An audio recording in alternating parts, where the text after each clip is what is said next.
बटाट्याची चा पुल देशपांडे द्वारा लिखित एक अमर साहित्यिक कृति है। इसमें चा संस्कृति की विभिन्न व्यक्तित्वों, उनके हास्यपूर्ण संवादों, रोजमर्रा की दिलचस्प घटनाओं और मध्यम वर्गीय समाज के जीवन का सजीव चित्रण मिलता है। लेखन शैली में व्यंग्य, सूक्ष्म हास्य और साधारण बातों में छिपी मनोरंजकता के कारण यह पुस्तक पाठकों के दिलों में हमेशा के लिए बस जाती है। चा क्या होती है? अरे भाई, चा सिर्फ ईंटों और सीमेंट से बनी इमारत नहीं होती, वह एक अलग ही दुनिया होती है। जैसे एक स्वतंत्र गणराज्य जहां कोई अकेला नहीं रहता। चा में रहना मतलब सिर्फ चार दीवारों में नहीं, बल्कि सामने वाले दादाजी क्या सपना देख रहे हैं, पड़ोस की भाभी क्या बना रही हैं, और ऊपर वाले रामभाव के बेटे को आज कौन से विषय में डांट पड़ी, यह सब आपको खुद ब खुद पता चल जाता है। गिरगांव की उन्हीं संकरी गलियों में थोड़ा सा आगे बढ़ो तो बटाट्याची चा खड़ी नजर आती थी। दरवाजे पर गोबर से लीपा हुआ आंगन, किसी कोने में कोई दादी आलस्य से रामरक्षा पाठ कर रही होती, और वहीं दूसरी तरफ बच्चों का शोर। अरे दीवार मत तोड़ो गधे, अंदर से कोई चिल्लाता, और बच्चे और जोर से चिल्लाने लगते, माँ देखो ये मुझे मार रहा है। ऊपर बालकनी से कोई काकी आवाज देती, अच्छा हुआ, रोज सिर खाता है, दो चार और लगा दो बस। ऐसे ही चा के हर कोने में कहानियां जन्म लेती थीं। चा के आपसी रिश्ते और जीवन। बटाट्याची चा सिर्फ रहने की जगह नहीं थी, बल्कि एक पूरा परिवार थी। किसी के घर में पोहे बने तो उसकी खुशबू पूरे चा में फैल जाती, और उसी गंध से बाकी भाभियां तय कर लेती कि आज उनके घर में क्या बनेगा। अरे आज क्या बनाया? अगर किसी से पूछो तो जवाब आता, क्या बनाना? आलू प्याज पड़ा था तो पोहे बना लिए। अब इस पर दूसरी भाभी बोलेगी, अरे देखो जोशी भाभी ने आज कुछ बढ़िया बनाया है, तेज मसाले की खुशबू आ रही है। फिर जोशी भाभी बाहर आकर सफाई देंगी, अरे कुछ नहीं रे, मूंगफली की चटनी बना ली थी, थोड़ा तेल ज्यादा हो गया। और यह सुनकर देशपांडे काकू बोल उठेंगी, अच्छा मतलब कल हमारे घर में भी मूंगफली की चटनी तय। चा का ऐतिहासिक और सामाजिक महत्व। यह चा सिर्फ इमारत नहीं थी, यह इंसानों की भावनाओं, सपनों, उम्मीदों और कभी कभी उनके दुखों का भी घर थी। गिरगांव के इस पुराने इलाके में ऐसी अनगिनत चायें थीं, जो समय के साथ गिरा दी गईं, लेकिन उनके अंदर पनपी कहानियों को कोई मिटा नहीं सकता। पुल देशपांडे ने अपनी अनूठी शैली में चा का जीवंत चित्रण किया। उन्होंने लिखा, चा की हर दीवार एक जीवंत व्यक्ति जैसी होती थी। जहां भी कान लगाओ कोई न कोई किस्सा जरूर सुनाई देगा। इन दीवारों के अंदर कभी झगड़े होते तो कभी भजन, कभी शादी की धूम तो कभी किसी चाचा की रिटायरमेंट पार्टी। अगर चा में कोई नया किराएदार आता तो पूरी चा में चर्चा शुरू हो जाती, मानो कोई नया सिनेमा रिलीज हुआ हो।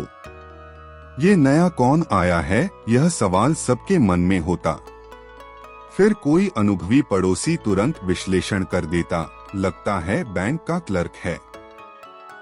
हाथ में हमेशा एक बड़ा ब्रीफ केस रहता है। रोज सुबह 6:30 बजे निकलता है, मतलब चर्च गेट वाली लोकल पकड़ता होगा, और इन अनुमानों में शायद ही कोई गलती होती। चा का बदलता स्वरूप और बीते जमाने की यादें। लेकिन यह दुनिया हमेशा के लिए नहीं थी। समय बदला, शहर बदला, चाय गिरा दी गईं, और उनकी जगह ऊंची ऊंची इमारतें खड़ी हो गईं। मगर इन नई इमारतों में चा की तरह गप्पे नहीं थीं, न ही वो लंबी चौड़ी बालकनियां और न ही पड़ोसियों की नोकझोंक। बटाट्याची चा सिर्फ एक इमारत नहीं थी, वह एक संस्कृति थी। वह एक बीता हुआ जमाना था, जिसे पुल देशपांडे ने अपनी लेखनी में अमर कर दिया। आज गिरगांव में जाओ तो वह पुरानी बटाट्याची चा नजर नहीं आएगी। लेकिन अगर आंखें बंद करो और पुल देशपांडे की किताब के पन्ने पलटो तो वह चा मन के सामने जीवंत हो उठती है। बालकनी में खड़े गुप्ते काका, आंगन में चौकाबासन करती भाभी, बच्चों की शैतानियां, चाय के कप पर चलती लंबी बहसें, सब कुछ वैसा का वैसा उभर आता है। बटाट्याची चा यादों का खजाना है। वह चा आज भी जिंदा है पुल की लेखनी में, हम जैसे पाठकों की स्मृतियों में और हर मराठी दिल के कोने कोने में। बटाट्याची चा एक जीवंत समाज। बटाट्याची चा सिर्फ एक इमारत नहीं थी, वह एक अलग ही दुनिया थी। वहां रहने वाला हर इंसान अपने आप में एक अनूठी कहानी था। उनकी आदतें अलग, सोचने का तरीका अलग, और उनके आपसी रिश्ते तो जैसे पुराने जमाने के किसी नाटक का हिस्सा हो। चा के लोग, चलते फिरते किरदार। हमारी चा में गुप्ते काका थे। हर सुबह ठीक 7:45 बजे तुलसी को पानी देना, फिर वही हाफ पायजामा और सदरा पहनकर बाहर आना, यह उनका रोज का नियम था। हाथ में एक पुराना अखबार, आंखों पर चश्मा और चेहरा हमेशा गंभीर। किसी से ज्यादा बोलते नहीं, लेकिन अखबार में छपी हर बात पर गहरी नजर रखते थे। अब गुप्ते काका के पड़ोस में थे जनोबारेगे। यह जनाब चा के आधिकारिक न्यूज चैनल थे। कौन नौकरी में प्रमोशन पा गया, किसकी बेटी की शादी तय हुई, किसके घर नया फर्नीचर आया, यह सारी जानकारी सबसे पहले इन्हीं के पास होती। एक दिन सुबह सुबह रेगे काका गुप्ते काका के पास पहुंचे और बोले, अरे गुप्ते काका, सुना क्या? देशमुख जी की बेटी की शादी पक्की हो गई। गुप्ते काका अखबार से नजर हटाए बिना बोले, अच्छा, किसके साथ? पाटिल जी के बेटे से, जो LIC में काम करता है। हम सरकारी नौकरी है तो पगार भी अच्छा होगा। यह सुनते ही चा के बाकी लोग भी अपने अपने अनुमान लगाने लगे। सरकारी नौकरी में 400 से 500 रुपए तो मिलते ही होंगे। शादी बड़ी धूमधाम से होगी। चा के अलग अलग स्वभाव, कौन कैसा? अब आइए समेल काका को जानते हैं। यह महाशय चा की गुप्तचर एजेंसी थे। कौन नया किराएदार आया, उसकी सैलरी कितनी है, वह शाम को नाटक देखने जाता है या नहीं, यह सब जानकारी समेल काका के पास रहती। अब कुशाभाऊ अक्षकिर को लीजिए। यह व्यक्ति चा का संस्कृति मंत्री था। एक दिन इनका मन हुआ कि चा के लोग बहुत बोर हो गए हैं, तो इन्होंने संस्कार भारती नाट्य मंडल बना दिया और घोषणा कर दी, इस बार हम सौभद्र नाटक करेंगे। अब सौभद्र नाटक मतलब ढेर सारी भावनाएं, संगीत और नाटक का जबरदस्त मेल। कुशाभाऊ ने सबकी भूमिकाएं तय कर दी।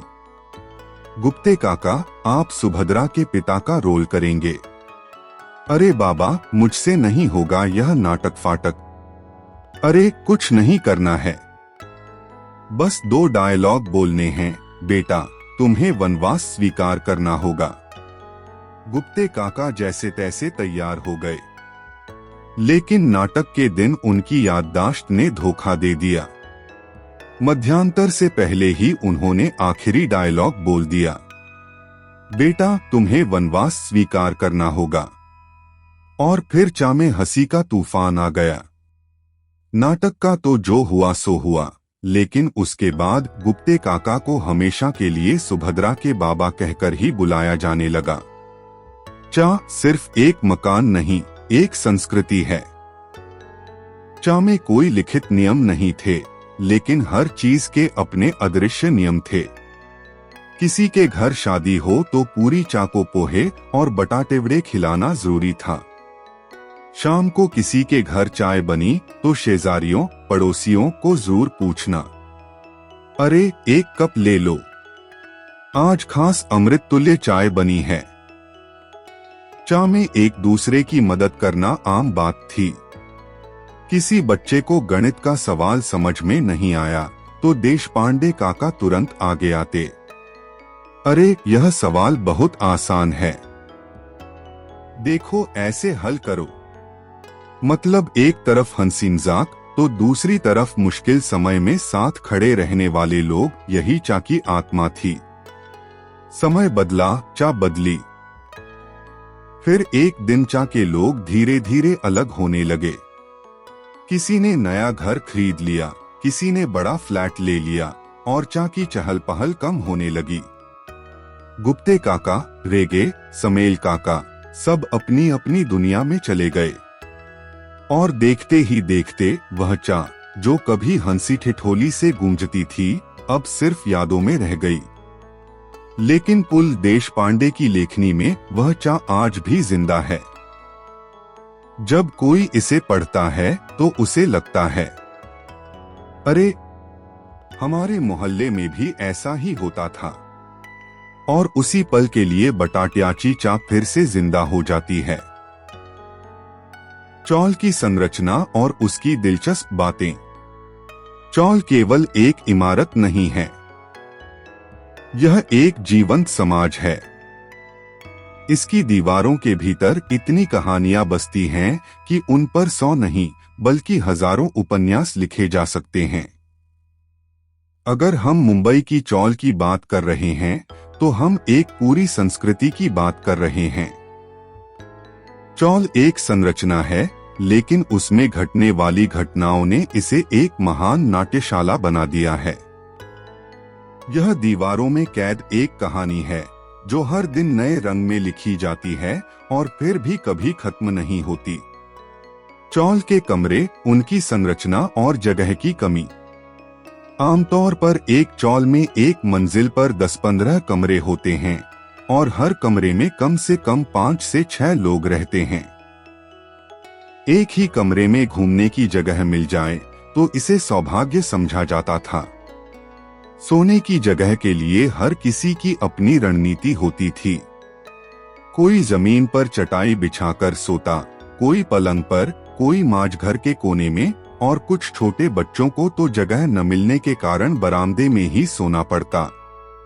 अब इस सब का आधुनिक वास्तुशास्त्र से कोई लेना देना नहीं था।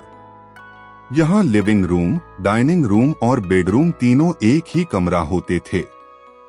वही कमरा जहाँ माँ रसोई बनाती थी, वही कमरा जहाँ पिता अखबार पढ़ते थे और वही कमरा जहाँ बच्चे पढ़ाई करते थे। रात को खाने के लिए सभी जमीन पर बैठते और उसी जगह बाद में बिस्तर लगा दिया जाता। और सोने का एक नियम था, जो पहले सोता उसे सबसे अच्छी जगह मिलती। कभी कभी कोई आधी नींद में करवट बदलकर दूसरे की जगह पर जा सोता और सुबह उठकर कहता, मैं यहाँ कब आया। रसोई, बरामदा और सार्वजनिक शौचालय, चौल की कहानियां। चौल की रसोई यानी दुनिया की सबसे व्यस्त जगह है।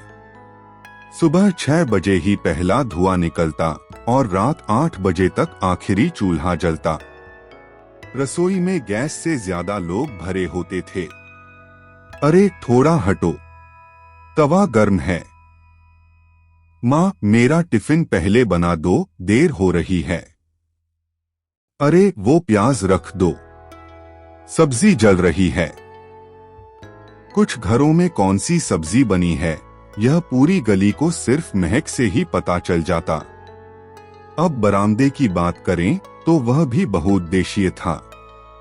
वहीं कपड़े सुखाए जाते, वहीं चाय पी जाती, वहीं गपशप होती और वहीं लोग गुस्से में दूसरे घरों से मुंह फेर कर बैठ जाते। सुबह सुबह कौन चाय पी रहा है, कौन अखबार पढ़ रहा है, कौन झगड़ रहा है, यह सब चौल के हर व्यक्ति को पता होता। और हाँ, चौल का सार्वजनिक शौचालय तो एक अलग ही कहानी थी। सुबह 7 बजे अगर कोई अंदर गया तो उसे राज्यसभा के सांसद जैसी नजरों से देखा जाता, क्योंकि बाहर लंबी लाइन लगी होती। अभी कितना समय लगेगा? रुको भाई, अभी साबुन लगाया है। सुबह जल्दी उठकर अगर कोई समय बचाना चाहता तो रात में ही पानी भरकर रखना पड़ता। एक घर की आवाज दूसरे घर में जाने से होने वाली गलतफहमियां और मजेदार किस्से। चौल में एक अजीब बात थी, यहाँ किसी की भी प्राइवेसी नहीं थी। अगर एक घर में कुछ कहा गया तो दूसरे घर में गूंज की तरह पहुंच जाता। अरे क्या कहा? मैंने कुछ नहीं कहा। पर यहाँ से आवाज आई थी। कई बार लोग गलती से दूसरे घर की बहस में घुस जाते और फिर पूरी चौल की बैठक में यही मुद्दा छाया रहता। एक बार एक घर में जोरदार झगड़ा चल रहा था। तू मुझे ताना मार रहा है। मैंने कुछ नहीं कहा। तो फिर यह तुझे अक्ल नहीं है। किसने कहा? असल में यह लाइन दूसरे घर से आई थी, लेकिन खिड़की पार करते ही गलतफहमी बन गई। कई बार लोग बिना जाने ही किसी की गोपनीय बातें उगल देते। कल तुम्हारे घर में कौन आया था? अरे तुम्हें कैसे पता? कैसे नहीं पता चलेगा? आवाज सुनाई दी थी। चौल में टीवी से बड़ा मनोरंजन लोगों की जिंदगी की घटनाएं होती थीं। पड़ोसी के घर में मटर छीली जा रही थी या भिंडी काटी जा रही थी, यह भी लोग पहचान लेते थे। चौल सिर्फ एक मकान नहीं, बल्कि एक विशाल परिवार। चौल के कमरों में जगह की कमी थी, लेकिन दिलों में दूरी नहीं थी। यहाँ कोई शादी होती तो पूरी चौल नाचती। कोई झगड़ता तो पूरी चौल उसकी समीक्षा करती। कोई बीमार होता तो पूरी चौल उसकी सेवा करती। अंत में आज ये पुरानी चौलें धीरे धीरे खत्म हो रही हैं। बड़ी बड़ी इमारतें बन रही हैं, लेकिन उन चौलों की यादें कभी नहीं मिटेंगी।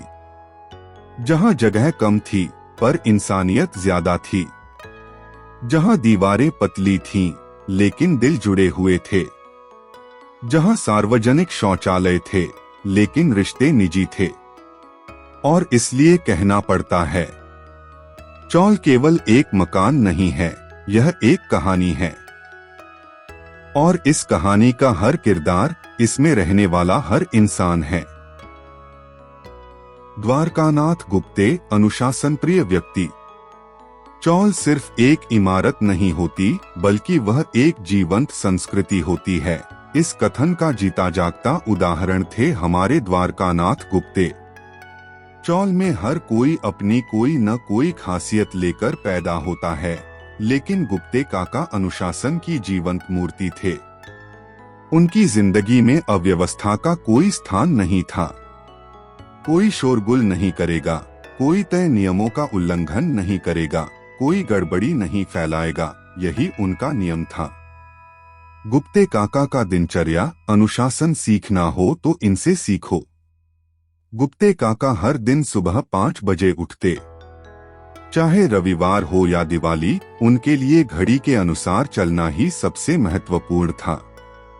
सुबह उठकर पहले बाथरूम, फिर स्नान, फिर तुलसी को जल और फिर तख्त पर बैठकर केसरी अखबार पढ़ना, यह उनकी दिनचर्या थी। इसके बाद ठीक 7:30 बजे वे अपने आंगन में खड़े हो जाते और फिर अनुशासन का साम्राज्य शुरू होता। अरे रेगे, अपने बेटे को समझा, जूते पहनकर दौड़ना नहीं चाहिए। देशपांडे, ये शोर किसका है? सुबह सुबह इतना हल्ला नहीं चलेगा। पूरी चौल गुप्ते काका के आदेशों के हिसाब से चलती थी। किसे कब नल से पानी भरना है, किसके घर में किस समय गैस जल सकता है, यहाँ तक कि किसके बालकनी में कोई सब्जी फेंकी गई है, इसका भी उन्हें पूरा ध्यान रहता था। बच्चों की फजीहत, गुप्ते काका को साक्षात यमराज मानो। अब बच्चों की तो पूछो ही मत। अगर कोई बच्चा सुबह 7 बजे से पहले क्रिकेट खेलता पकड़ा जाता तो उस दिन उसे बहुत बुरी फजीहत झेलनी पड़ती। अरे ये क्या कर रहे हो, घर जाकर पढ़ाई करो। गुप्ते काका के अनुसार खेलकूद में समय बर्बाद करना अपने भविष्य को अंधकार में डालने जैसा था। उनका मानना था कि अगर बच्चे किताबों में अपना सिर गड़ा लें तो कुछ सालों में चौल से आईएएस और कलेक्टर निकल सकते हैं। एक बार दोपहर में बच्चे गली क्रिकेट खेल रहे थे। गलती से बॉल उड़कर गुप्ते काका के रघुनाथ माविये की बड़ी तस्वीर पर जाकर लगी। फिर क्या? चौल के इतिहास में उस दिन को काला दिन कहा गया। गुप्ते काका के लोगों से संबंध, मैं अनुशासन का बाप हूँ। गुप्ते काका का व्यवहार लोगों के साथ बेहद सख्त था, लेकिन उनकी ईमानदारी पर कोई सवाल नहीं उठा सकता था। हर काम में वे कठोर नियमों का पालन करते थे। समेल काका, गुप्ते कल गणपति की आरती में आ रहे हो ना? गुप्ते, आरती कितने बजे है? समेल काका, शाम 6:30 बजे। गुप्ते, मैं ठीक 6:05 बजे आऊंगा। समेल काका, अरे 6:30 बोला ना। गुप्ते, समय की पाबंदी रखो, अनुशासन रखो। गणपति के आगे देर नहीं करनी चाहिए। गुप्ते काका को देर, अव्यवस्था और शोरगुल से सख्त नफरत थी। गणपति विसर्जन के समय जब चौल के लड़कों ने ढोल ताशा जोर से बजाना शुरू किया तो गुप्ते काका ने तुरंत गुस्से में भांडे बर्तन उठाया और चिल्लाए, अरे इसे बंद करो, गणपति बाप्पा को बहरे बना दोगे क्या? महाभारत में अर्जुन और गुप्ते काका अनुशासन का प्रतीक। अगर महाभारत में गुप्ते काका होते तो वे निश्चित रूप से अर्जुन होते। अर्जुन की तरह ही उनकी नजर भी सिर्फ अनुशासन पर थी। अर्जुन अपने धनुष बाण पर जितना ध्यान लगाते थे उतनी ही बारीकी से गुप्ते काका चौल में हो रही हर गतिविधि पर नजर रखते थे। ये तिरछा पड़ा पर्दा सीधा करो, सीढ़ियों पर चप्पलें बिखरी हुई नहीं दिखनी चाहिए, बिल्डिंग में बिना मतलब घूमने की मनाही है। अगर ये महाभारत के समय होता तो अर्जुन गुरुद्रोण से पूछते, गुरुजी क्या इस हस्तिनापुर में कोई अनुशासन नहीं है? और द्रोणाचार्य तुरंत जवाब देते, अर्जुन तुम चौल के गुप्ते काका की परंपरा आगे बढ़ा रहे हो। गुप्ते काका, चौल का अटल नियम। गुप्ते काका का स्वभाव भले ही कठोर था, लेकिन उनकी वजह से ही चौल में अनुशासन बना रहता था। बच्चे उनसे डरते थे, लेकिन बड़े लोग उनकी ईमानदारी और अनुशासन प्रियता की तारीफ करते नहीं थकते थे। अब समय बदल गया, चौल बदल गई, गुप्ते काका चले गए, लेकिन उनकी यादें आज भी जिंदा हैं। जब भी कोई चौल में तेज आवाज में रेडियो बजाता है तो लोग अनायास ही कह उठते हैं, अगर गुप्ते काका होते तो एक चपत लगा देते, और उसी पल गुप्ते काका चौल में फिर से जिंदा हो जाते हैं। बाबा बर्वे, नौकरी करने वाला मध्यम वर्गीय व्यक्ति। बाबा बर्वे यानी एक आदर्श मध्यम वर्गीय इंसान। चौल में रहने वाले, सादगी से जीवन जीने वाले, किसी से शिकायत न करने वाले और अपनी सीमाओं में खुश रहने वाले। लेकिन सच कहें तो बर्वे सिर्फ एक व्यक्ति नहीं हैं, बल्कि पूरे मध्यम वर्गीय समाज का प्रतीक हैं। उनका जीवन 4 चीजों में सिमट गया था, नौकरी, चौल, सपने और जिम्मेदारियां। बाबा बर्वे का शांत स्वभाव और उनका सादा जीवन। बर्वे का स्वभाव बिल्कुल शांत था। वे न तो किसी से झगड़ते थे और न ही बेवजह किसी की चिंता करते थे। उनकी पूरी जिंदगी सादगी और अनुशासन से बंधी थी। महीने की पहली तारीख को ही घर का बजट तय हो जाता था। दूध वाले के पैसे, अखबार का खर्च, किराने का सामान, बिजली का बिल। इसके अलावा अगर कोई खर्च हुआ तो महीने के आखिरी दिनों में दाल चावल और पिठला खाना पड़ेगा। उनके कपड़े भी उतने ही सीमित और साधारण थे। एक सफेद शर्ट और भूरी पैंट, रविवार को थोड़ा अच्छा पहनना होता तो बस इस्त्री करके वही कपड़े पहन लेते। उनकी पुरानी काली पॉलिथीन में हमेशा कुछ जरूरी चीजें रहती थीं, ऑफिस की फाइलें, टिफिन का डिब्बा और कुछ अखबारों की कतरने। बातों में भी वे बहुत नपेतुले होते। फालतू बातों में समय और ऊर्जा खर्च करना उन्हें पसंद नहीं था। जब भी बात करते तो दो ही विषय होते, महंगाई और नौकरी की अस्थिरता। ऑफिस का अनुभव और चौल का संघर्ष। बाबा बर्वे सरकारी दफ्तर में क्लर्क थे। प्रमोशन की उम्मीद लिए काम करने वाले और पूरी उम्र इंतजार में निकाल देने वाले। उनकी टेबल पर हमेशा एक डायरी रहती जिसमें हर दिन का रिकॉर्ड होता। साहब 11:30 बजे आए, 11:45 पर चाय पी, 12 बजे फाइलें खोली, 1 बजे टिफिन। अगर किसी दिन साहब ने ज्यादा काम दे दिया तो बर्वे के चेहरे पर हैरानी और दुख दोनों झलकते। इतना काम एक दिन में कैसे होगा? लेकिन अगले ही पल वे खुद को समझाने लगते, कोई बात नहीं, हमारी सैलरी में इतना ही अपेक्षित है। ऑफिस से घर लौटते ही जैसे वे एक दूसरी दुनिया में कदम रखते। पत्नी रसोई में होती और चौल के गलियारे में बच्चों की शोरगुल मची रहती। चौल में दो तरह के लोग थे, एक वे जो नौकरी की चिंता से मुक्त श्रीमंत काका, और दूसरे बर्वे जैसे लोग जो नौकरी और घर की जिम्मेदारियों के बीच झूल रहे थे। रात के खाने के बाद बर्वे का पसंदीदा काम था अखबार पढ़ना।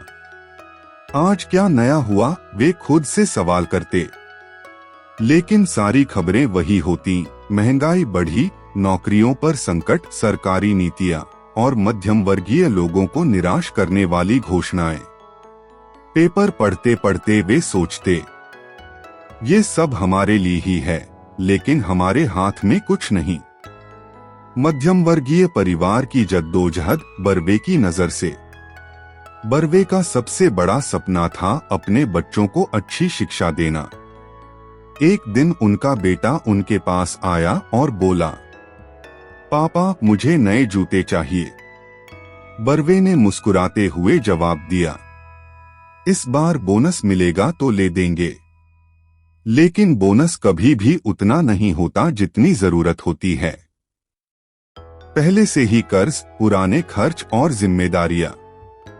जब तक नए जूते आते बेटे के पैर बड़े हो चुके होते।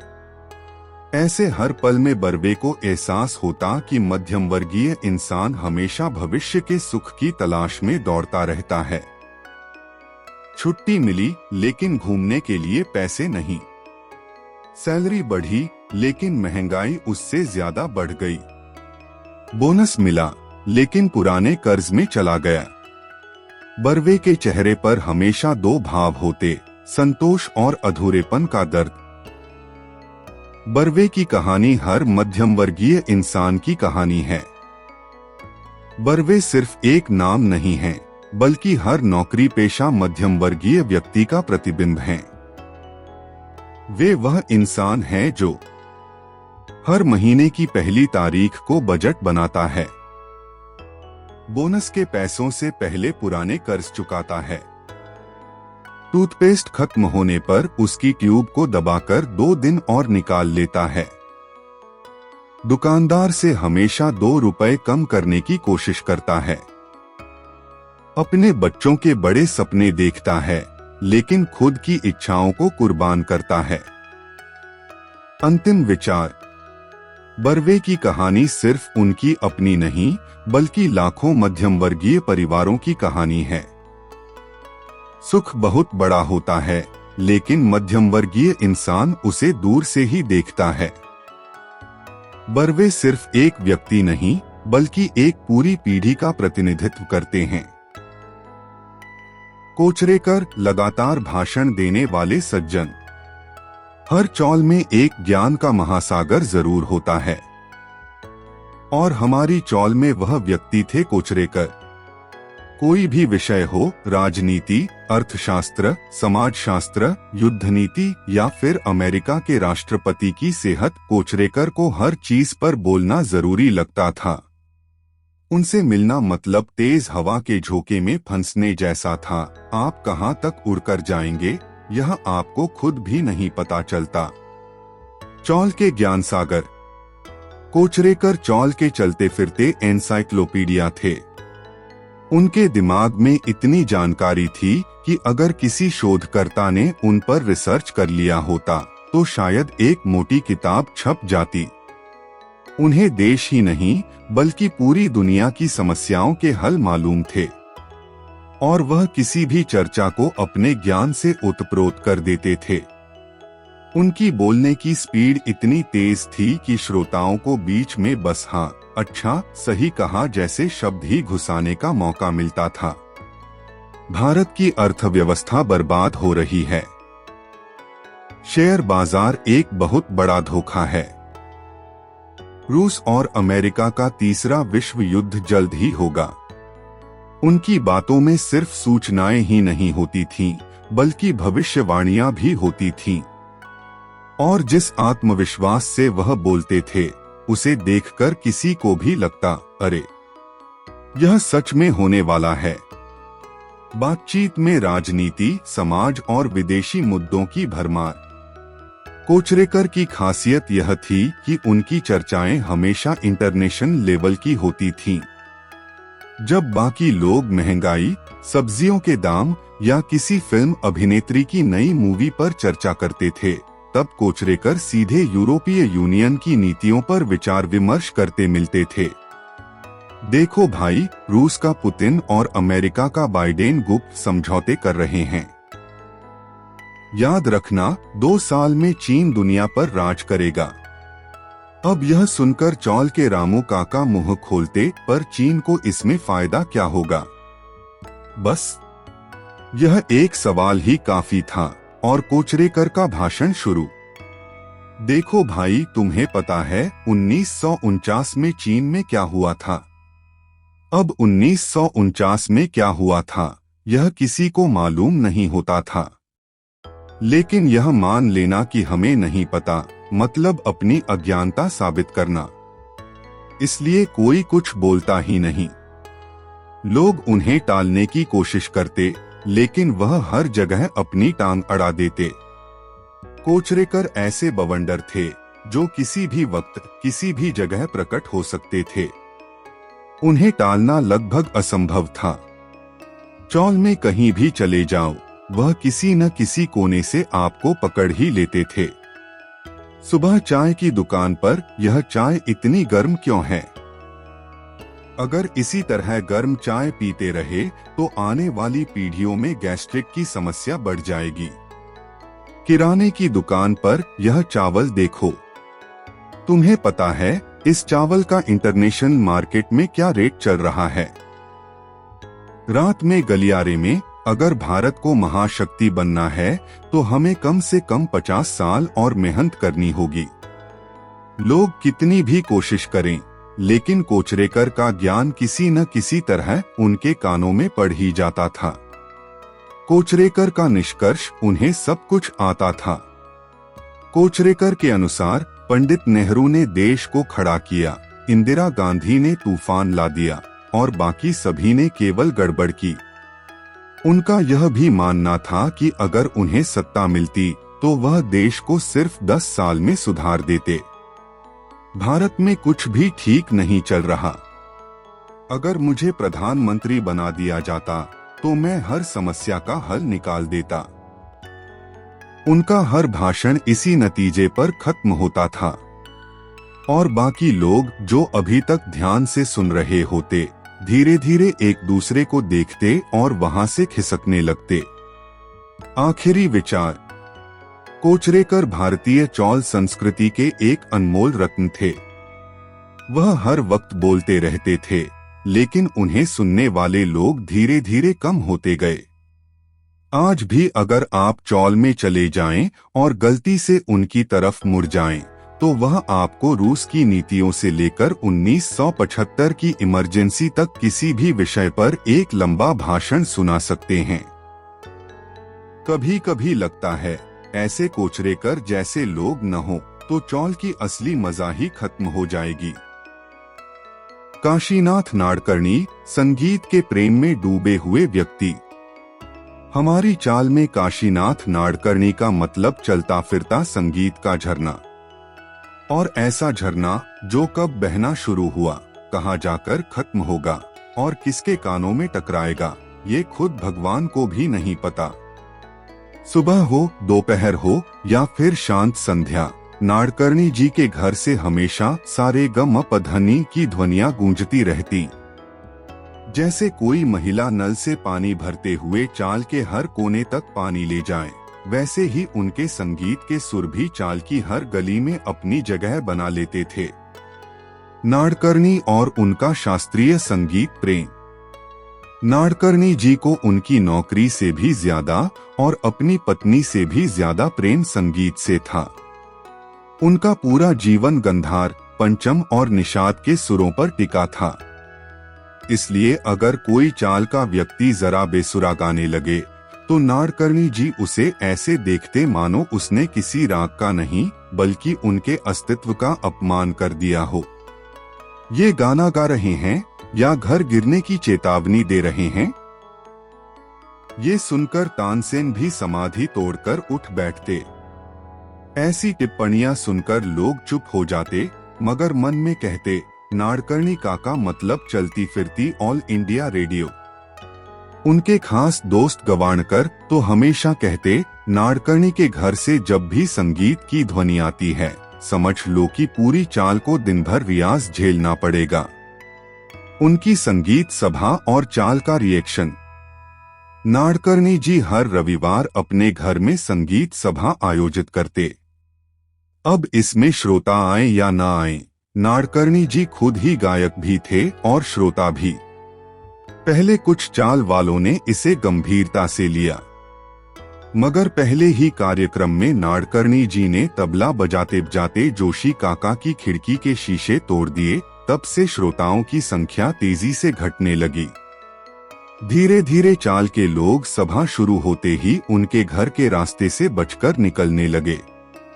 कोई गलती से फंस भी जाता तो मजबूरी में कहना पड़ता, बिल्कुल सही, बहुत अच्छा गा रहे हैं, और फिर अगले ही पल सीढ़ियों से उतरकर भाग जाना।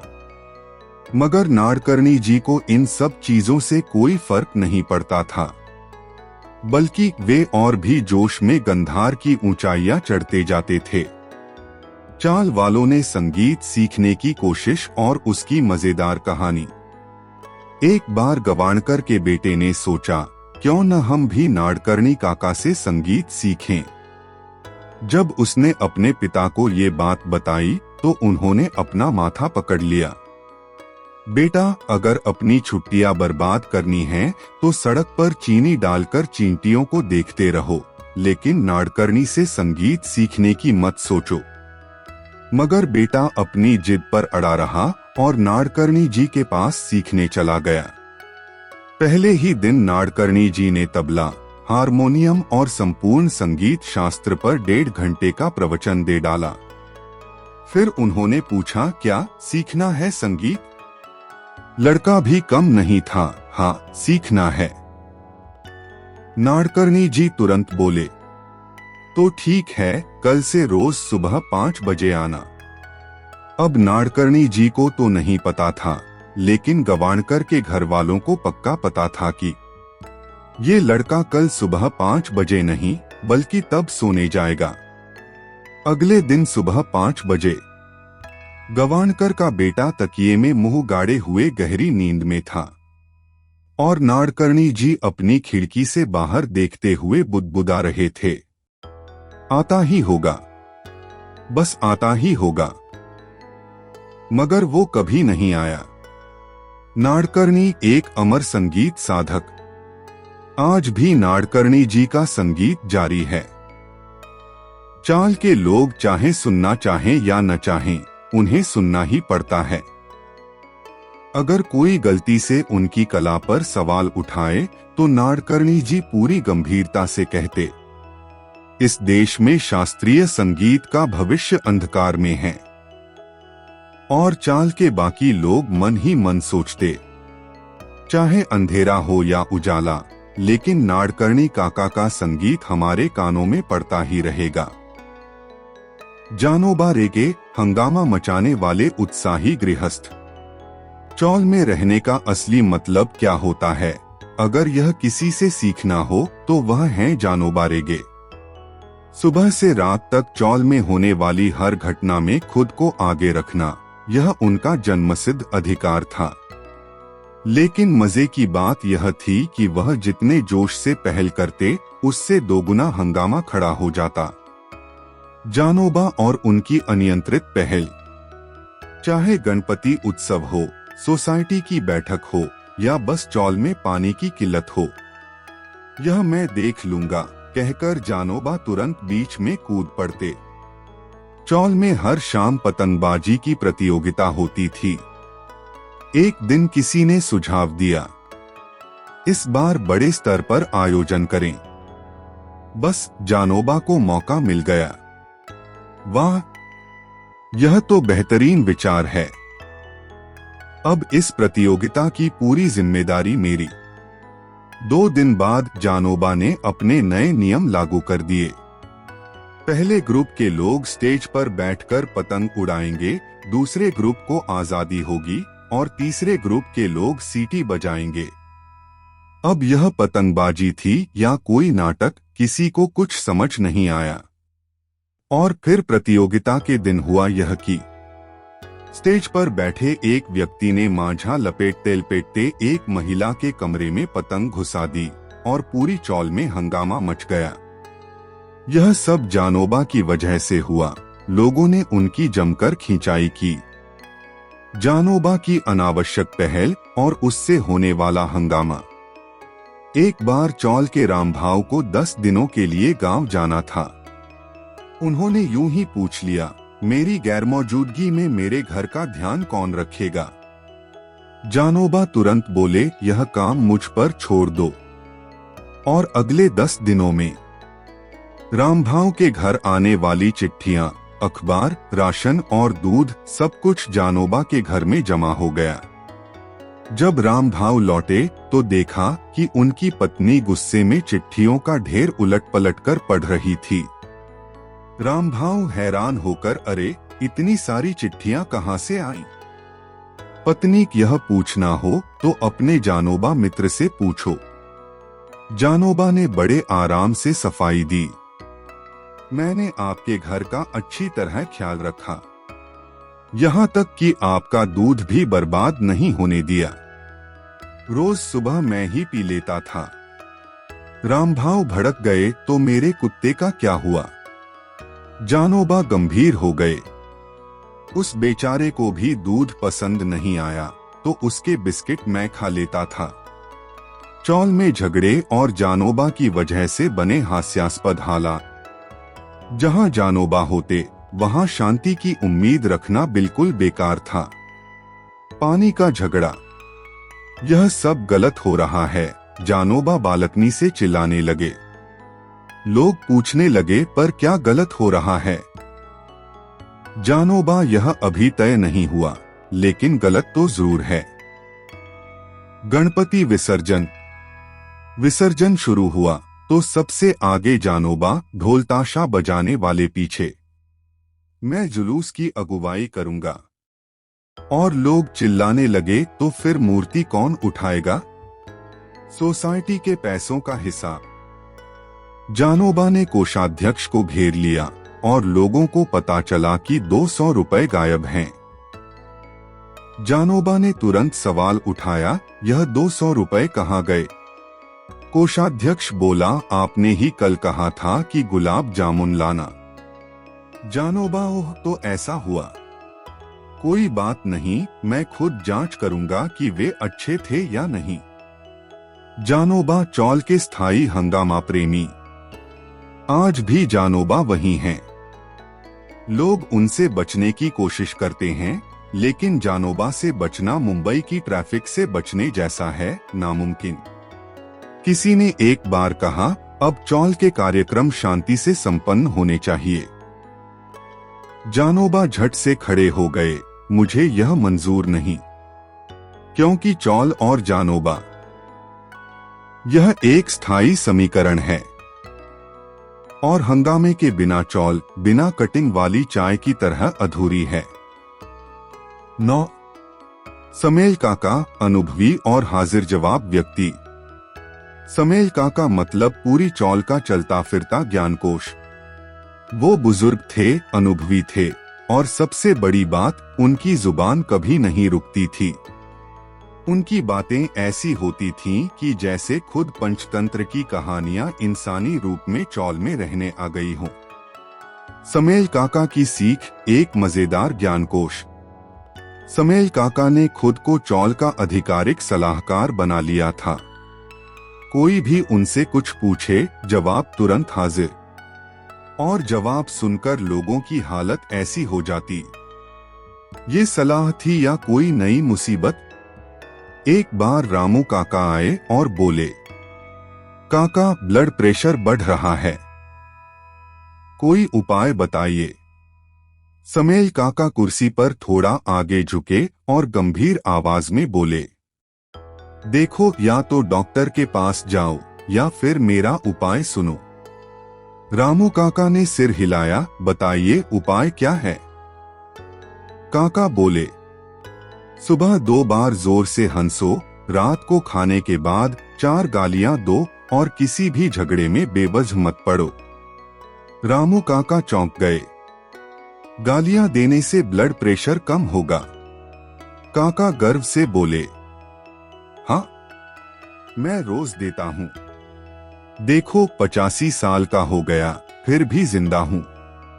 चौल का एक लड़का एक दिन परेशान होकर आया, काका प्यार में फंस गया हूं, अब क्या करूं? काका जोर से हंसे, फंसा नहीं बेटा, ये तो फसाद है। रामायण पढ़ो, अगर तुम्हें सीता मिली तो रावण भी जरूर मिलेगा। बातें और उन पर बने मजेदार किस्से। अगर समेल काका बोलना शुरू कर दें तो पूरी चौल के लोग उनका शो देखने रुक जाते। उनकी हर बात ऐसी होती कि लोग या तो हंस पड़े या फिर सोच में पड़ जाएं। एक बार गणपति उत्सव में लोग उत्साह से बोले, काका क्या आप आरती करेंगे? काका बोले, करूंगा, लेकिन अपनी स्टाइल में। सबको लगा कि कुछ खास होने वाला है। समेल काका ने जोरदार आवाज में आरती शुरू की। हे गणपति बप्पा, चौल को समृद्धि दो, पान वाले को अच्छी सुपारी दो और सखाराम को करंट लगे। पूरी चौल ठहाकों से गूंज उठी। लेकिन सखाराम हैरान, मैंने किया क्या? काका ने सिर हिलाया, अभी तक कुछ नहीं, लेकिन करोगे जरूर, इसलिए बप्पा से पहले ही प्रार्थना कर ली। चौल की समस्याएं और काका के अनोखे समाधान। चौल में पानी की पाइप फूट गई, लोग घबराए, काका शांत, कहा था ना पानी बर्बाद मत करो, अब भुगतो। बच्चों की शरारतें और शोरगुल। काका ये बच्चे बहुत शोर मचाते हैं। काका का समाधान, तुम भी जोर से बोलो, उन्हें लगेगा कि वो कम हैं। औरतों की लंबी गप्पें। अरे काका, ये महिलाएं इतना बोलती हैं कि लोग परेशान हो जाते हैं। काका, अरे भाई, गप्पे बंद हो जाएं तो चौल का इतिहास कैसे चलेगा? शांति नहीं, मजा चाहिए। समेल काका, चौल की धड़कन। उनसे कभी भी मिलो, उनके शब्दों में हास्य और जीवन का ज्ञान भरा रहता था। अगर आप उनसे कोई भी सवाल पूछेंगे तो जवाब जरूर मिलेगा, लेकिन वह जवाब आपको और उलझा देगा। किसी ने पूछा, काका जीवन का मंत्र क्या है? जवाब, इंसान को 2 बातें कभी नहीं भूलनी चाहिए, 1 अपना जन्मदिन और 2 पत्नी की कही गई बातें। लेकिन दूसरी बात भूल गए तो पहली वाली भी बेकार हो जाएगी। एक और व्यक्ति ने पूछा, काका सच्चा सुख क्या है? काका, देखो, अगर दोपहर में आराम से सोने को मिले और उठने के बाद कोई आलसी ना बोले तो वही असली सुख है। आज भी समेल काका अपनी हाजिर जवाबी और मजाकिया अंदाज से पूरी चौल में खुशियां फैलाते रहते हैं। लोग उनकी बातों से हंसते भी हैं, सोचते भी हैं और कई बार कंफ्यूज भी हो जाते हैं। लेकिन सभी मानते हैं कि अगर समेल काका न होते तो चौल सूनी लगती। कुशाभाऊ अक्षीकर परंपराओं के कट्टर रक्षक। कुशाभाऊ अक्षीकर मतलब चलती फिरती परंपराओं की किताब। उनके घर के दरवाजे पर एक बड़ा बोर्ड होना चाहिए था, परंपराओं की रक्षा करने वालों का निवास। क्योंकि जैसे ही कोई नया बदलाव आता, कुशाभाऊ को गैस की समस्या शुरू हो जाती। नया बदलाव, वह क्या होता है? पूरी चौल ने मोबाइल अपना लिया, लेकिन कुशाभाऊ आज भी कहते, पत्र लिखने का मजा ही अलग होता है। उनका दर्शन स्पष्ट था, संपूर्ण दुनिया बदल जाए, लेकिन मेरा घर नहीं। गणेशोत्सव में तो महाभारत छिड़ जाता। चौल के युवा कहते, काका इस बार म्यूजिकल ऑर्केस्ट्रा रखें। और कुशाभाऊ का चेहरा ऐसा हो जाता मानो परशुराम स्वयं प्रकट हो गए हों। वे गुस्से में कहते, हमारे जमाने में ऐसा नहीं था। बप्पा को भजन चाहिए, नाच गाना नहीं। टीवी पर आने वाले सीरियल उन्हें बिल्कुल पसंद नहीं थे। शाम को बच्चे वेब सीरीज देखते तो कुशाभाऊ का गुस्सा 7वें आसमान पर पहुंच जाता। हमारे समय में रामायण और महाभारत आते थे, अब तो बस फालतू चीजें बची हैं। ऐसे कैसे चलेगा? कुशाभाऊ और नई पीढ़ी का संघर्ष। कुशाभाऊ और नई पीढ़ी दो ध्रुवों की तरह थे। उनका बेटा दीपक एक दिन बोला, पापा मैं अपने दोस्तों के साथ गोवा जा रहा हूं। कुशाभाऊ ने चश्मा ठीक किया और चिल्ला पड़े, गोवा मतलब फिजूल खर्ची, संस्कृति का पतन। हमारे जमाने में कोई ऐसी हरकतें नहीं करता था। नई शादी की परंपराएं भी उन्हें बिल्कुल पसंद नहीं थीं। एक शादी में संगीत सेरेमनी देखकर वे स्तब्ध रह गए। लोग नाच रहे थे, गा रहे थे और कुशाभाऊ के माथे पर गहरी शिकन आ गई। शादी 7 जन्मों का बंधन होती है, ये कोई फिल्म का सेट नहीं। एक दिन बेटे ने पूछा, पापा आपके लिए फेसबुक अकाउंट बना दूं? उनका चेहरा ऐसा हो गया मानो किसी ने प्रलय की तारीख घोषित कर दी हो। क्या कहा? मुझे फेसबुक? हमारे जमाने में चिट्ठियां लिखी जाती थीं। वही बहुत है। परंपराएं बची रहनी चाहिए। कुशाभाऊ अक्षीकर यानी परंपराओं के अभेद्य किले। उनका मानना था घर में देवघर होना चाहिए, पट्टी पेंसिल की अनुशासन जरूरी है और रात 9 बजे सोना अनिवार्य है। उन्हें आज भी तुलसी को प्रणाम करना जरूरी लगता। सुबह शंख बजना चाहिए और अगर किसी ने हाथ में कड़ा नहीं पहना तो वे क्या हो गया नई पीढ़ी को कहते हुए दुखी हो जाते। चौल में बदलाव आ रहे थे, लेकिन कुशाभाऊ पुराने समय को कसकर पकड़े हुए थे। उन्हें विश्वास था कि भले ही नया दौर आ जाए, लेकिन हमारी परंपराएं ही असली धरोहर हैं। चौल के लोग मजाक में कहते, अरे कुशाभाऊ तो सीधे 1950 के जमाने से आए हुए इंसान हैं। इन्हें बदलाव अपनाना है तो चांद पर खेती करना आसान होगा।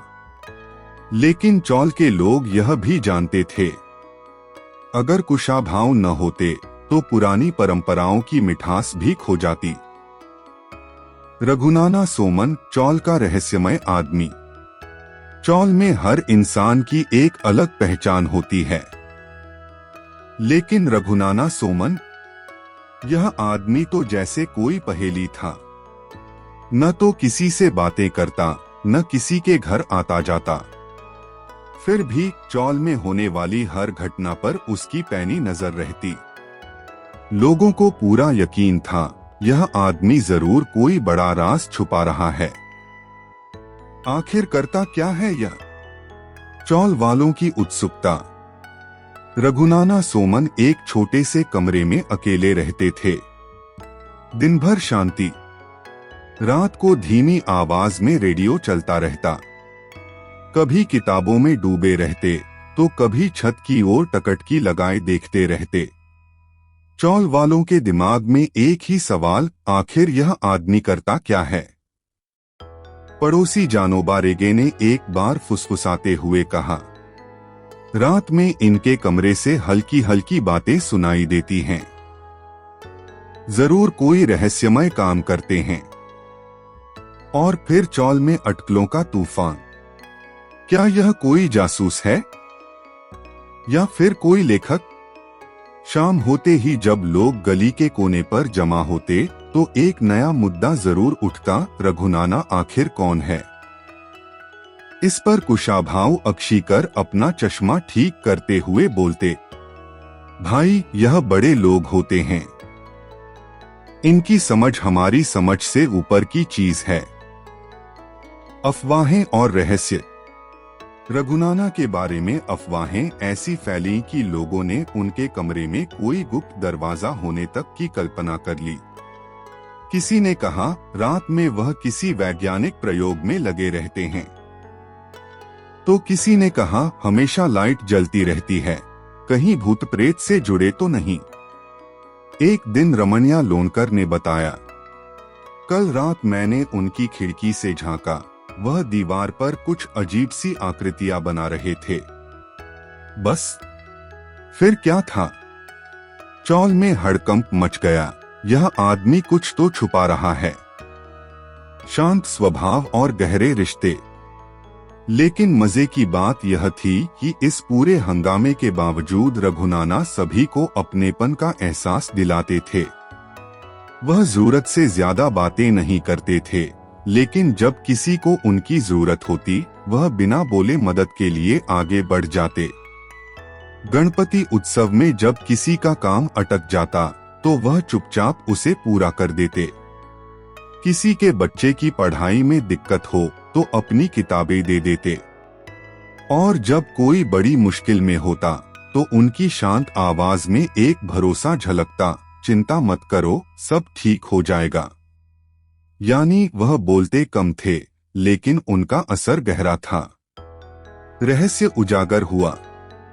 एक दिन चौल में एक बड़े अखबार का पत्रकार आया। उसने पूछा, यहाँ रघुनाना सोमन रहते हैं। चौल के लोग सांस थामकर सुनने लगे। लो, कुछ बड़ा राज खुलने वाला है। पत्रकार ने बताया, रघुनाना मराठी भाषा के प्रसिद्ध लेखक हैं। चौल के लोगों की आंखें फटी की फटी रह गईं। क्या। उनकी किताबों पर बड़े बड़े साहित्यकार चर्चा करते थे, लेकिन रघुनाना ने कभी इसका ढिंढोरा नहीं पीटा। उस दिन लोगों को समझ आया, अरे यह आदमी रहस्यमय नहीं बल्कि महान है। चौल की आत्मा। रघुनाना सोमन का व्यक्तित्व रहस्यमय था, लेकिन चौल के लोगों के प्रति उनका स्नेह गहरा था। वह किसी की निजी जिंदगी में दखल नहीं देते थे, लेकिन सभी के दिलों में बसे हुए थे। आज भी चौल के बच्चे उनके कमरे की ओर देखते हुए कहते हैं, काका अभी भी लिख रहे हैं क्या। और चौल के कोने पर बैठे बुजुर्ग कहते हैं, रघुनाना सोमन सच में एक अनोखे इंसान थे। चौल की औरतें एक अलग ही दुनिया। चौल में रहने वाली औरतें मानो एक अलग ही दुनिया की बाशिंदे थीं। सुबह से शाम तक वे इतनी चीजें संभालती थीं कि चौल के मर्दों को लगता हम तो बस नाम के बड़े हैं, असली सत्ता तो इन्हीं के हाथ में है। चौल की हर बात में इनका दखल था। कहीं बर्तनों की खनक, कहीं भजन की मधुर ध्वनि, तो कहीं गैलरी में चलती हुई लंबी लंबी गप्पें, ये महिलाएं चौल की जान थीं। भजन मंडली हरिओम। लेकिन बहस जारी। गुरुवार का दिन आते ही चौल की भजन मंडली खचाखच भर जाती। हरि ओम की गूंज हर घर से सुनाई देती। लेकिन इस भजन मंडली के पीछे क्या क्या नाटक चलते थे, ये किसी को पता नहीं था। लक्ष्मी काकी कहती, देखो पिछले हफ्ते मैंने पांडुरंग गाया था, अब ज्ञानेश्वर माउली का हिस्सा मुझे दो। सुनंदा वहिनी तुरंत बोल पड़ती, अरे वो तो पार्वतीबाई के नाम लिखा है। तुम अच्छे से गाओ, लेकिन नियम मत तोड़ो। कौन से नियम? भजन में भी राजनीति। इतना सुनते ही चौल की कुछ औरतें गैलरी में पंखा लेकर बैठ जाती। फिर 15 मिनट की बहस और आखिर में सब मिलकर हरिओम हरि ओम। हल्दी कुंकू, साड़ी, चूड़ी और राजनीति। हल्दी कुंकू का मतलब था चौल की गैलरी में रंग बिरंगी साड़ियों की बहार, और उससे भी बढ़कर चुपचाप चल रही राजनीति। शालिनी मावशी ने सुझाव दिया, इस बार सभी को लाल साड़ी पहननी होगी।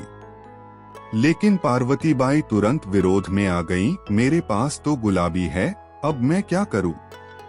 अरे तुम्हें जो पहनना है पहन लो, वैसे भी तुम हमेशा साड़ी कहाँ पहनती हो। सरला वहिनी ने जैसे ही यह कहा, माहौल बदल गया। पहले बहस, फिर मिठाइयाँ और अंत में फिर से सब सखिया बन जाती। गैलरी की गप्पें, चौल का न्यूज चैनल। गैलरी चौल की औरतों के लिए न्यूज चैनल थी। किसके ससुराल में क्या हुआ, कौन किससे झगड़ा कर रहा है, किसके घर में पति खाना नहीं खा रहा, हर बात की पूरी जानकारी मौजूद होती थी। एक बार मंगला वहिनी ने बताया, अरे सरला वहिनी की बहू ने वरदाबाई की साड़ी की नकल करवाई है। क्या? ये खबर तो सीक्रेट थी।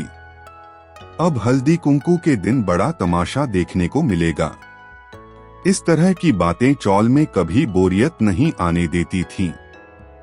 झगड़े और चौल की राजनीति।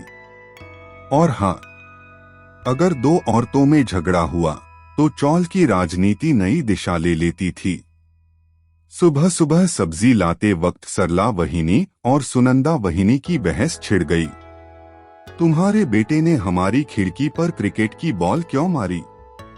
दोपहर को गैलरी में चर्चा शुरू। अरे लेकिन सरला वहिनी ने पहले ही सुनंदा को ताने मारे थे।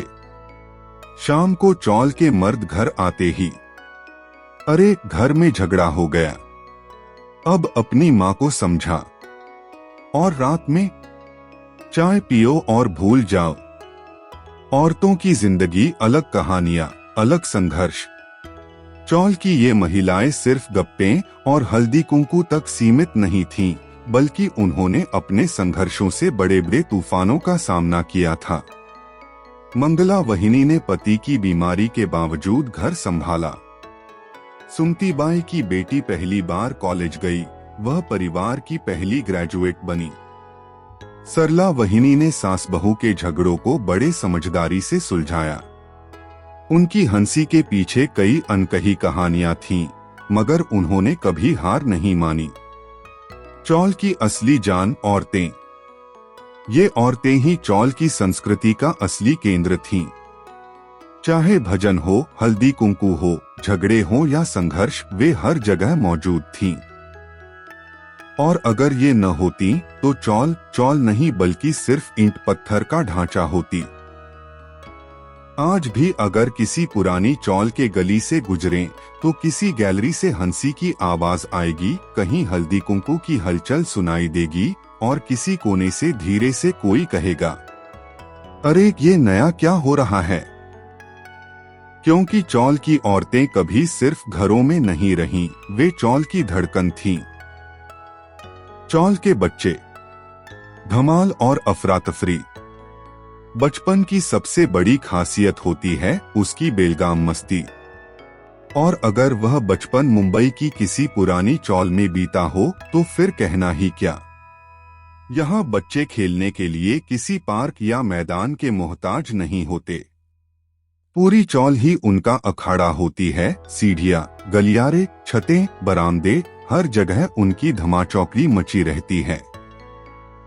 अब आप ही बताइए, अगर 10-20 बच्चे मिलकर क्रिकेट खेलें, लपंडाव, छुपन छुपाई खेलें, चोरी चोरी का खेल खेलें, तो अफरा तफरी तो मचेगी ही न। अरे रमया, बॉल ऊपर ग्लरी में चला गया रे। अबे कौन से ग्लरी में? सुभाष काका के घर में गिरा है। अबे कोई और निकालने जाएगा क्या? अबे तू जा, तेरा चेहरा मासूम है। वो तुझे डांटेंगे नहीं। और फिर शुरू होता था बॉल निकालने का ऑपरेशन। रम्या धीरे धीरे दबे पांव सुभाष काका के घर में घुसता और बस अंदर से एक जोर की आवाज आती, कौन है बे? और रम्या के कदम हवा से भी तेज दौड़ने लगते। चौल में खेलना आसान नहीं था। हर घर में कोई न कोई बुजुर्ग हमेशा तैयार बैठे रहते थे बच्चों की शिकायत लगाने के लिए। अगर किसी दिन गलती से कोई कांच टूट गया या क्रिकेट खेलते खेलते किसी के किचन में बॉल चली गई तो फिर पूरी चौल गूंज उठती। आज इन बदमाशों को छोड़ना मत, हर दिन कीचड़ कर देते हैं नीचे। ये क्या गंदगी फैला रखी है? बंद करो ये उधम, सब के सब कल मुंहे हैं। और बच्चों का जवाब, हंसी ठाकों के बीच फिर वही खेल, वही मस्ती। कोई कितना भी डांटे, चौल के बच्चों को रोकना किसी के बस में नहीं था। दिन में खेल, रात में गलियों में भूतों की कहानियां और बड़े बूढ़ों की डांट से बचने के नए नए प्लान। फिर भी इस मस्ती के बीच कई यादें बनती थीं, ऐसी यादें जो उम्र भर दिल में बस जाती हैं। वो चोरी चोरी खेलने का रोमांच, वो पड़ोसियों से छिपकर गिल्ली डंडा खेलने की जुगत, वो क्रिकेट मैच के लिए ईंटों से बनाए गए स्टंप्स और वो बारिश के दिनों में कीचड़ में फिसलते हुए दोस्तों की हंसी। चौल का बचपन एक अलग ही दुनिया थी। आज भले ही बड़ी बड़ी इमारतें खड़ी हो गई हों, लेकिन वो चौल की मासूमियत, वो गलियों में गूंजती आवाजें, वो चोरी से खेलने की मस्ती अब सिर्फ यादों में ही बची है। चौल के झगड़े और सुलह। चौल क्या होती है? एक बड़ी सी जगह जिसमें कई छोटे छोटे परिवार रहते हैं, एकदम संयुक्त परिवार की तरह। और यहाँ हर दिन नए नए किस्से जन्म लेते हैं, जैसे महाभारत की कहानियां। फर्क बस इतना है कि यहाँ अर्जुन और दुर्योधन की लड़ाई के बजाय नलिनी बाई और सुगंधाबाई में चटनी के कटोरे को लेकर जंग छिड़ती है। एक दिन सुबह जब चौल में सब्जी तड़के में झंझना रही थी, तभी सुगंधाबाई खिड़की से नलिनी बाई के पतीले में झांकते हुए बोल उठी, अरे नलिनी ताई, ये सब्जी कैसी बनाई है? कुछ ज्यादा ही नरम दिख रही है। बस यही काफी था। नलिनी ताई का आत्मसम्मान जैसे चाकू की धार पर आ गया।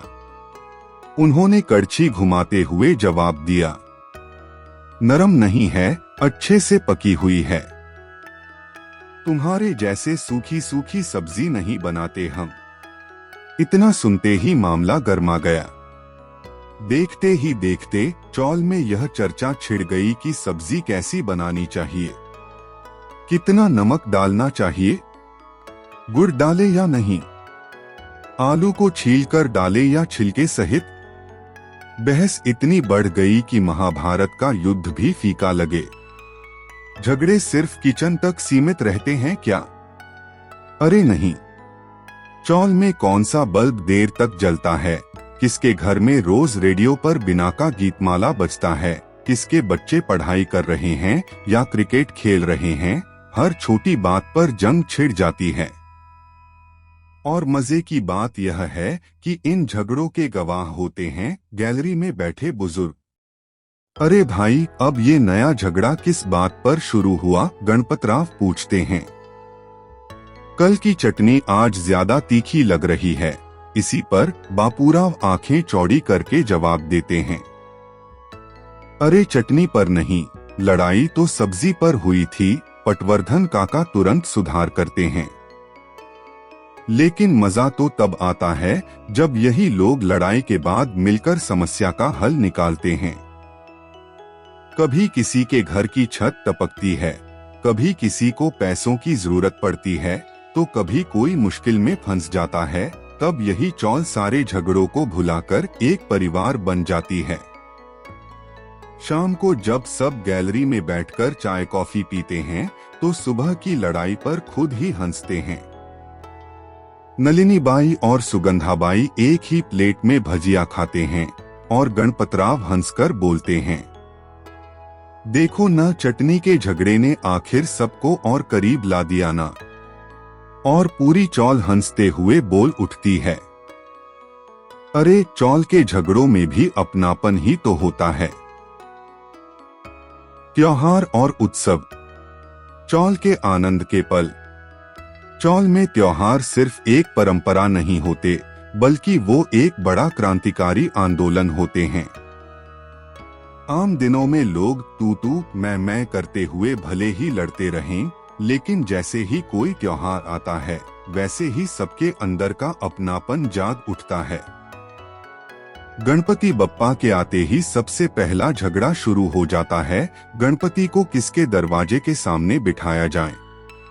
गणपतराव जी अड़ जाते हैं कि गणपति उनके आंगन में बैठेंगे, लेकिन पटवर्धन काका बोल पड़ते हैं, पिछले 25 सालों से पांडुरंग की कृपा से हम यहीं गणपति बैठा रहे हैं। तभी बापूराव जी धीरे से कहते हैं, तो फिर पांडुरंग जी के पास जाकर पूछ ही क्यों नहीं लेते कि इस साल गणपति कहाँ बैठेंगे। खैर, किसी न किसी को बीच का रास्ता निकालना ही पड़ता है और आखिरकार बप्पा की स्थापना हो जाती है। पहले दिन तो सभी सजे धजे रहते हैं, सबके चेहरे पर एक अद्भुत श्रद्धा दिखाई देती है। लेकिन तीसरे दिन से ही, अरे भाई, टॉयलेट के पास आरती करने का दिमाग आया कैसे?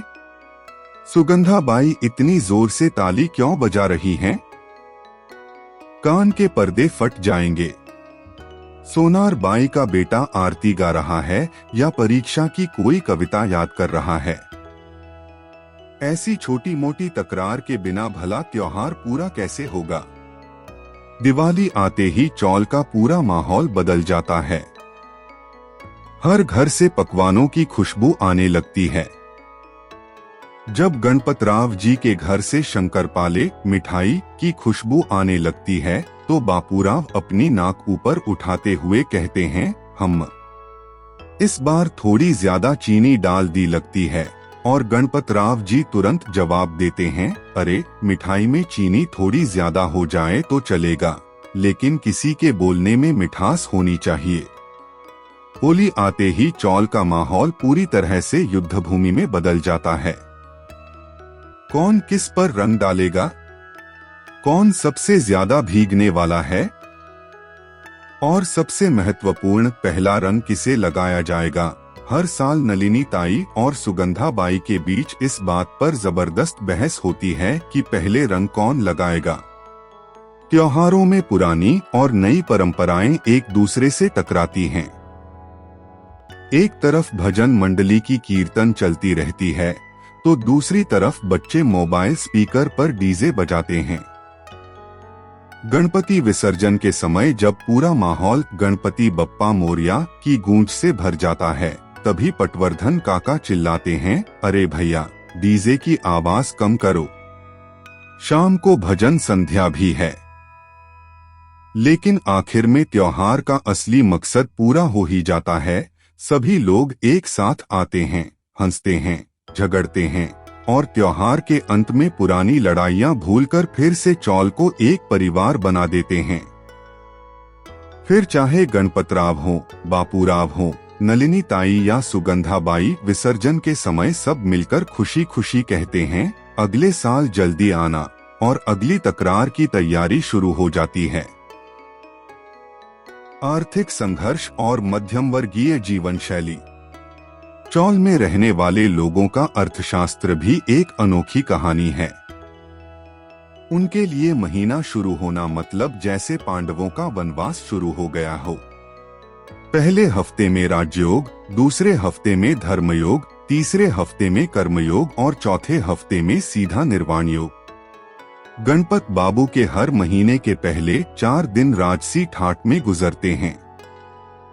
दूध, चाय पत्ती, घर के लिए नई चीजें, पत्नी के लिए 2 नई साड़ियां और रविवार को दोस्तों के लिए मिसल पाव का आयोजन। लेकिन पांचवें दिन सुबह ही गृहलक्ष्मी का गुस्से से भरा स्वर गूंजता है, ये क्या? पहले ही बजट बिगड़ा हुआ है और आप मिसल पार्टी कर रहे हो। गणपत बाबू शर्माते हुए कहते हैं, अरे दोस्तों को बुला लिया था, अब उन्हें क्या कहता कि नहीं हो पाएगा।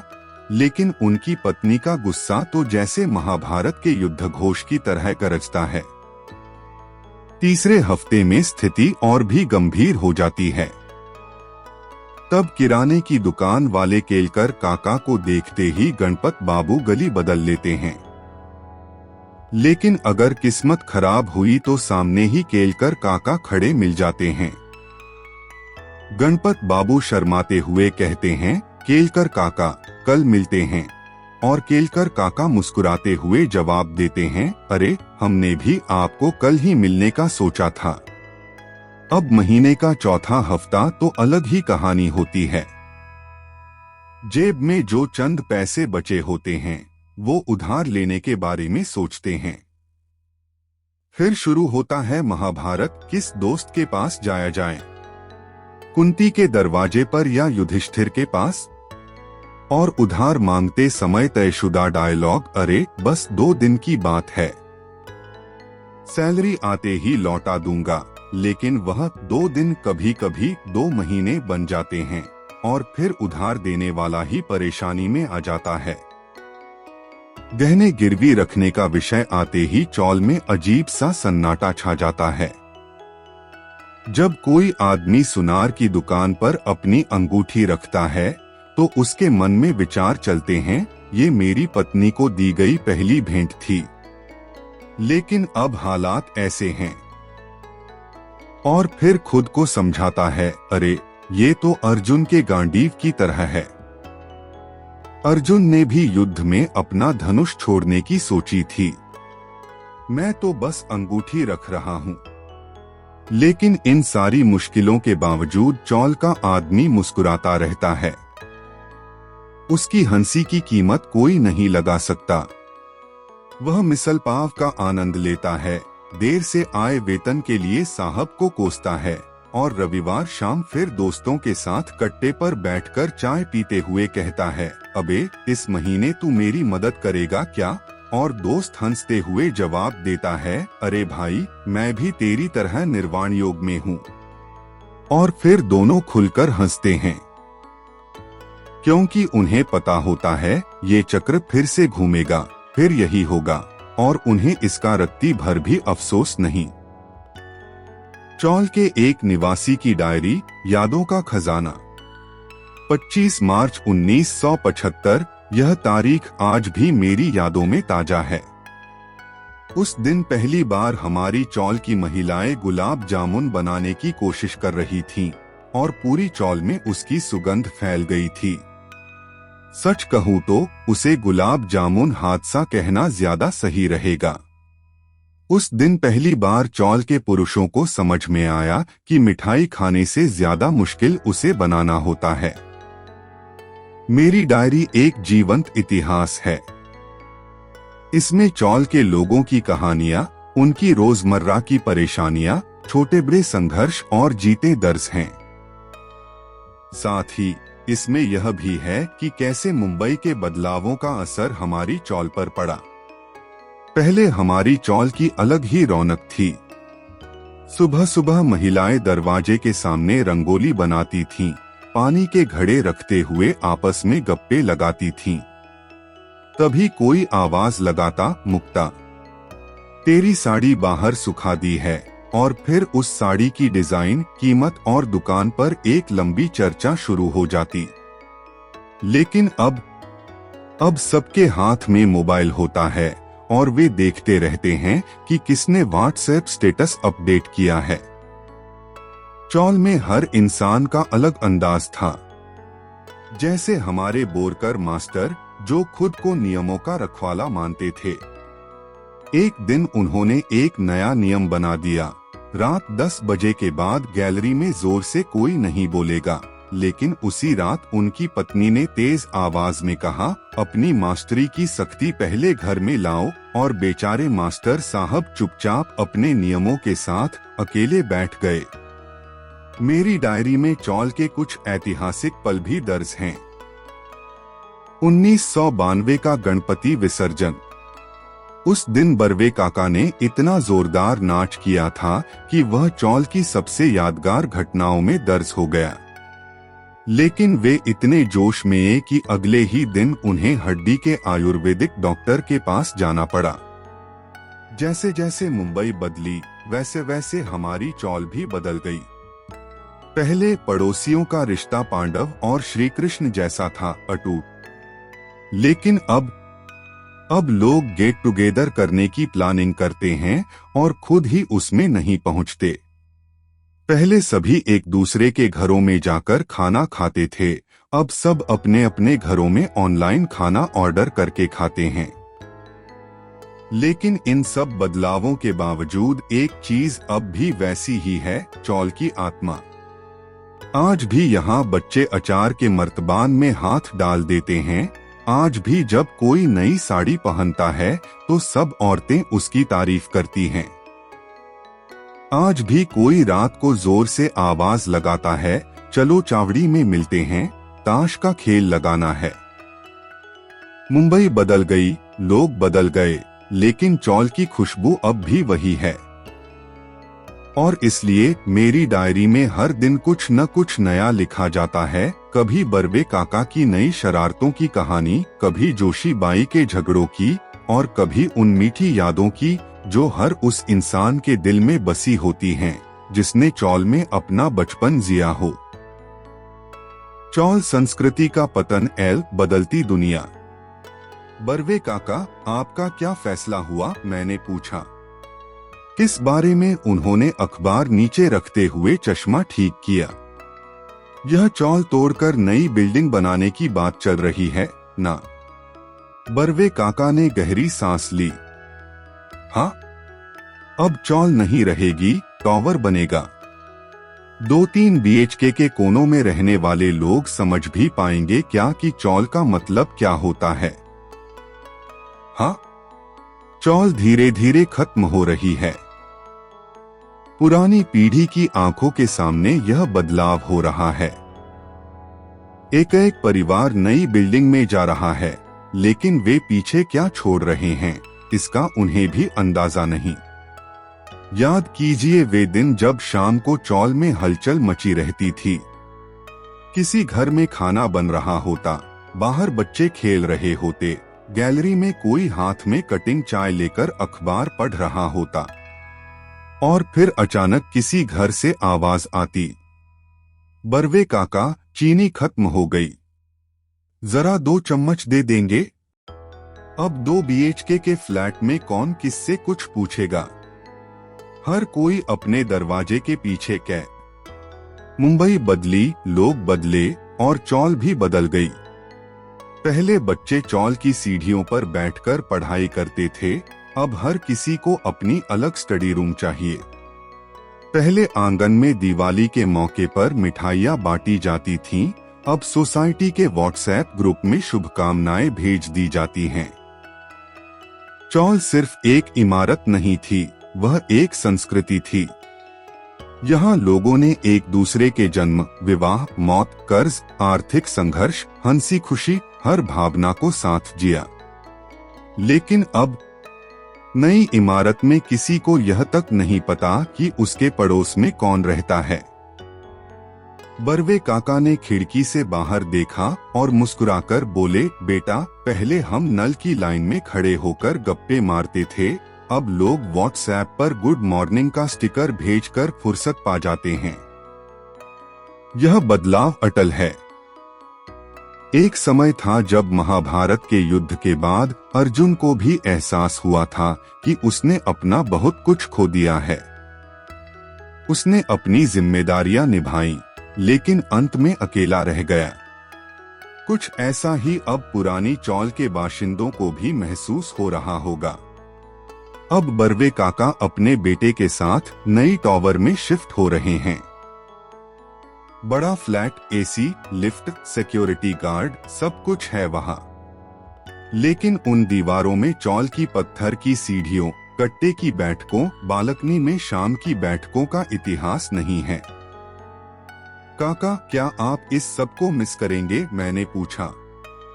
वह हल्का मुस्कुराए, चौल चली जाएगी लेकिन यादें तो रहेंगी बेटे। वह बिल्डर भी अपने साथ नहीं ले जा सकता। बटाट्याची चा, यादों का अनमोल खजाना। चौल सिर्फ एक इमारत नहीं होती। चौल मतलब भावनाओं का समंदर होता है। चौल में रहना मतलब हर किसी का घर अलग होते हुए भी पड़ोसी का घर भी अपना ही मानना। और यही इस चौल संस्कृति की खूबसूरती है। क्या बर्वे काका फिर से खाट डालकर गैलरी में सोने आ गए? अरे बेटा, अंदर पोते पोतियों की मस्ती चल रही है। दादाजी को भी बाहर आकर चांद देखना है ना।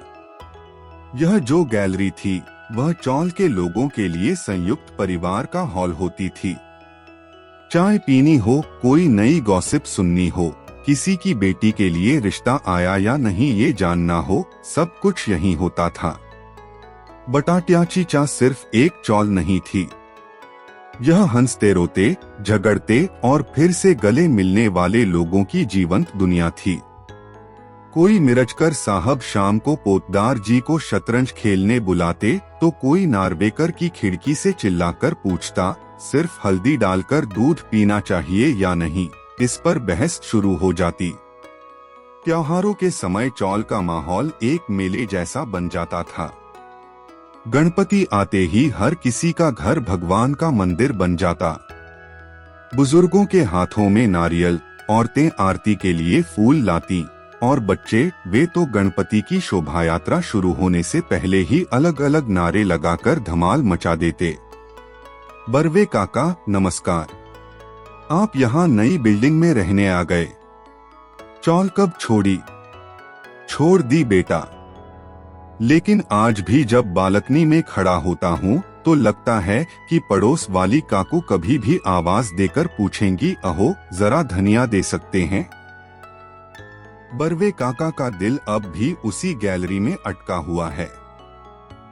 चौल सिर्फ एक इमारत नहीं थी, उसमें लोगों की आदतें, कहानियां और यादें बसी हुई थीं।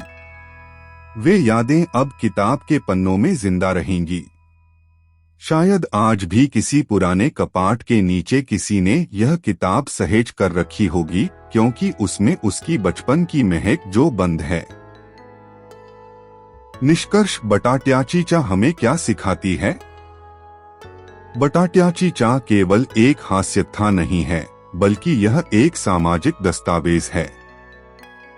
यह कहानी चा संस्कृति की आत्मा को जीवंत करती है। चा केवल ईंटों और सीमेंट की बनी इमारत नहीं होती, बल्कि यह वहां रहने वाले लोगों की कहानियों, उनके प्रेम, उनके झगड़ों, उनकी हंसी और उनके आंसुओं से बनी होती है। अब देखिए, चा का गणपति उत्सव तो किसी मेले से कम नहीं होता था। हर घर से आने वाली गणपति बाप्पा मोरया की गूंज पूरी इमारत को हिला देती थी। कुंटे काकू के चिवड़े और लड्डू बनाने की प्रतियोगिता दंडवते आजोबा की पुरणपोई से टकराती थी। कोई पिंजारी मास्टर की भिशी में उलझा होता तो कोई गणपति की मूर्ति के सामने ही सो जाता। लेकिन चा की असली सुंदरता वहां के लोगों में थी। मकान नहीं, लोग ही चा होते हैं।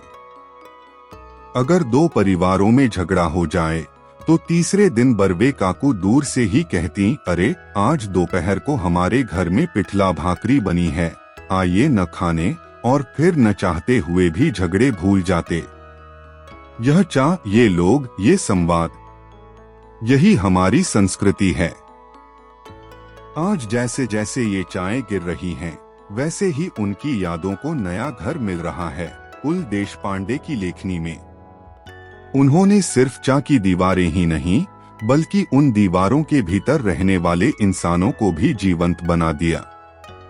बटाट्याची चा हमें सिखाती है कि इंसानियत को मत खोइए, दोस्ती को संजोएं, हंसी बनाए रखें, और चाहे चा हो या ऊंची इमारत, इंसानियत की छत हमेशा मजबूत रखिए।